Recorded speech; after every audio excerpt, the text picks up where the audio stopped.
Quelle stratégie choisir pour YouTube pour que ta chaîne fonctionne et décolle rapidement? Et ça, c'est une question hyper importante. Parce que oui, si tu commences ta chaîne sans savoir où tu vas, forcément tu vas être face à un mur. Tu ne peux pas commencer ta chaîne sans avoir de stratégie de contenu. Bon, si tu peux, on est dans un pays libre, mais bon, moi je suis là pour t'aider à avoir les meilleurs résultats. Et tu vas voir dans cette vidéo, je vais te donner quelques conseils indispensables, et si tu les appliques, si tu les comprends, tu auras tout gagné, des vues, des abonnés, des amis, de la notoriété, voilà, des tas de choses quoi.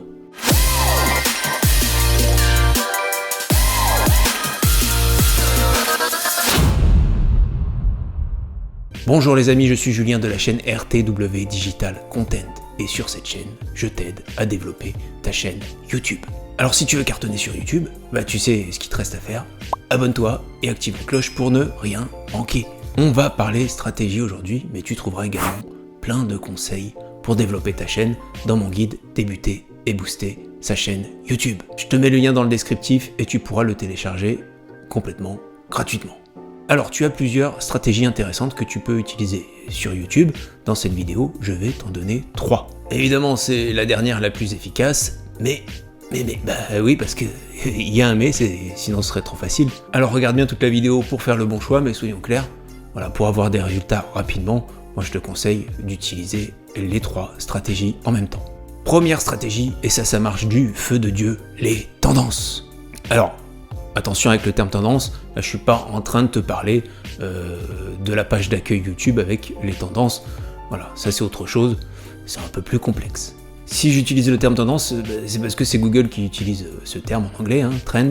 Alors disons qu'on va plutôt jouer sur, je sais pas, la saisonnalité, les événements, les actualités, voilà, je sais pas comment on aurait pu appeler ça, Google appelle ça les tendances, donc on va rester sur le terme tendance. En fait l'objectif ça va être de créer des vidéos sur les tendances YouTube, les tendances de l'actualité, et sur ces tendances tu vas avoir des gros volumes de recherche sur une période très courte, donc il va falloir être hyper réactif. Alors petit exemple, c'est Noël, tu vas sortir une vidéo sur 5 cadeaux pour les femmes enceintes, les runners, les gamers, etc. etc. Alors c'est important pour pas être perdu dans la masse, d'essayer de cibler un minimum, parce que évidemment si tu fais 5 idées de cadeaux de Noël, voilà, ça va être un peu plus compliqué de se positionner, donc essaye de cibler en fonction de la thématique de ta chaîne. Autre exemple, tu as une chaîne de gaming, voilà, tu fais des vidéos sur Battlefield, et il y a une grosse mise à jour sur le jeu, et bien essaye de faire une vidéo sur cette mise à jour en donnant ton avis, en expliquant quelle est cette mise à jour. Voilà, c'est le type de vidéo, si elles sont bien optimisées, tu vas forcément faire beaucoup de vues, capter pas mal d'abonnés, et ça c'est plutôt intéressant. Alors petit problème, ah oui, parce que c'est pas si simple. Alors déjà une tendance, dans le principe, ça dure pas très longtemps. Par exemple, tu fais des vidéos de foot, tu veux jouer sur la tendance, alors tu vas faire une vidéo d'analyse sur le dernier match au MPSG. Alors tu comprends que ta vidéo va intéresser les gens sur une durée très courte, tu as une fenêtre d'opportunité qui est très réduite. Si ta vidéo elle sort 2 semaines après le match, bon là tu vas intéresser plus personne et tu vas faire un flop total. Donc tu comprends bien, tu vas identifier des tendances, des mises à jour de jeu, des matchs de foot, etc.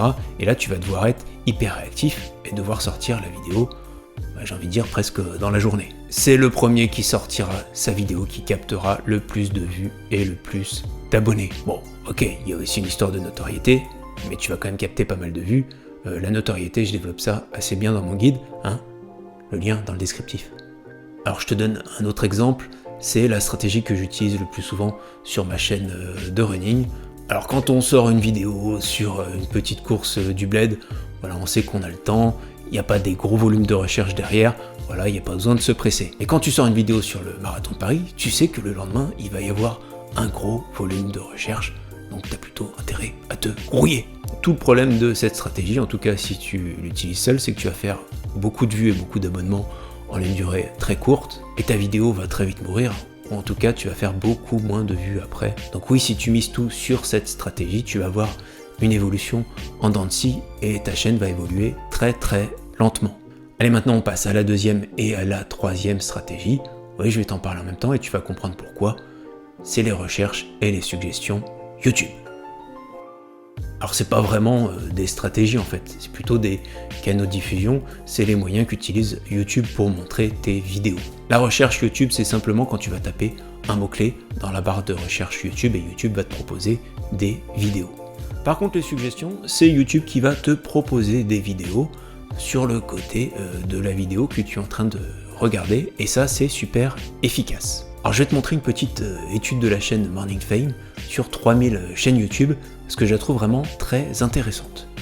Tu vois sur le graphique que sur des chaînes qui ont en moyenne 100 à 150 abonnés, bon là tu vois 149. C'est la moyenne du nombre d'abonnés des chaînes qui rentrent dans les statistiques du graphique.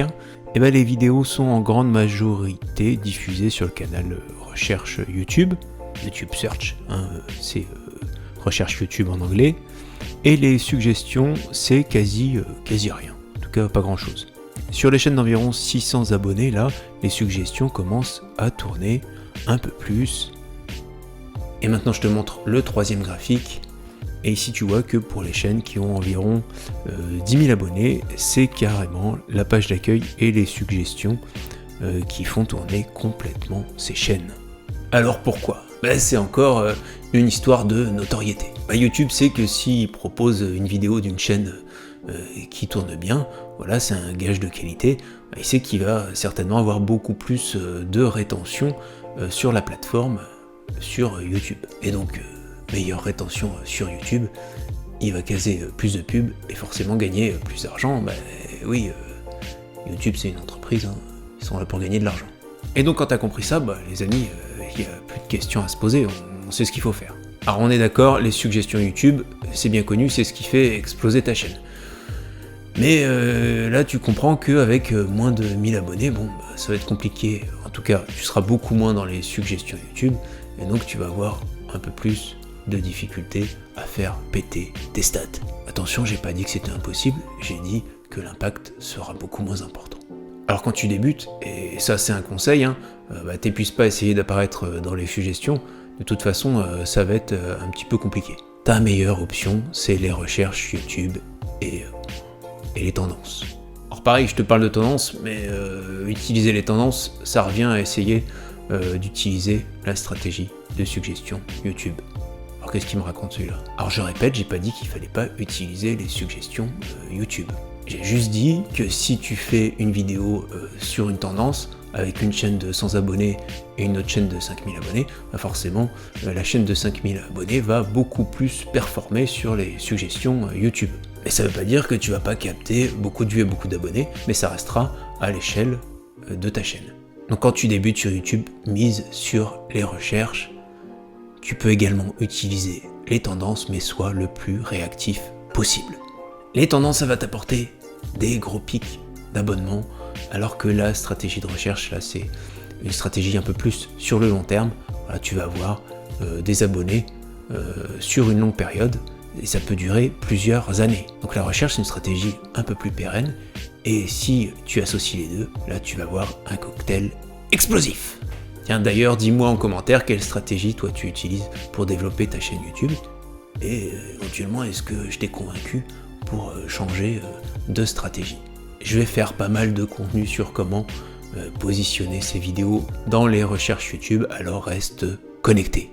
En attendant, tu peux aller voir ma vidéo sur les statistiques YouTube, ça va te permettre de comprendre pas mal de choses.